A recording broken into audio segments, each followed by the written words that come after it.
अनंत चतुर्दशी जो हर साल भाद्रपद मास के शुक्ल पक्ष की चतुर्दशी तिथि को मनाई जाती है। यह दिन भगवान विष्णु को समर्पित होता है।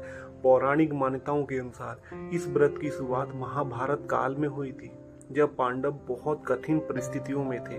तब उन्होंने इस व्रत को किया था और उनके जीवन से सारे संकट दूर हो गए थे। तभी से इसे संकट हरने वाला और सुख समृद्धि प्रदान करने वाला पर्व कहा जाता है।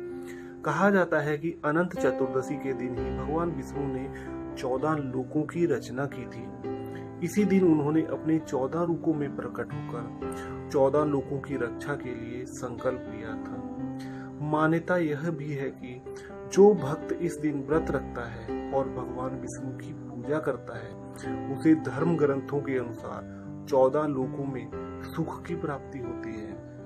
अनंत भगवान की कृपा से ऐसे भक्त का जीवन में सुख समृद्धि, यश और वैभव का आगमन होता है।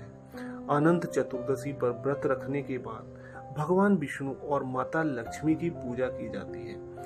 पूजा के अंत में एक खास धागा बांधा जाता है, जिसे अनंत सूत्र कहते हैं। इसमें 14 गांठें होती हैं। यह प्रतीक है भगवान विष्णु के 14 रूपों और 14 लोकों की रक्षा के संकल्प का। मान्यता है कि इस धागे को धारण करने से जीवन में स्थिरता और समृद्धि और सौभाग्य मिलता है। अनंत चतुर्दशी पूजा का शुभ मुहूर्त में भगवान विष्णु और माता लक्ष्मी की पूजा कर अनंत सूत्र को बांधना चाहिए। इसे बहुत शुभ माना जाता है। अनंत चतुर्दशी सिर्फ भगवान विष्णु की पूजा का ही दिन नहीं है, बल्कि इसे गणेश विसर्जन के लिए भी खास माना जाता है। गणेश उत्सव के 10वें दिन यानी इस दिन गणपति बप्पा की प्रतिमाओं का विसर्जन बड़े ही धूमधाम से पूरे भारत में किया जाता है। इस तरह यह पर्व 2 बड़े धार्मिक अनुष्ठानों को एक साथ जोड़ता है। दोस्तों, ये तो थी अनंत चतुर्दशी की पावन कथा।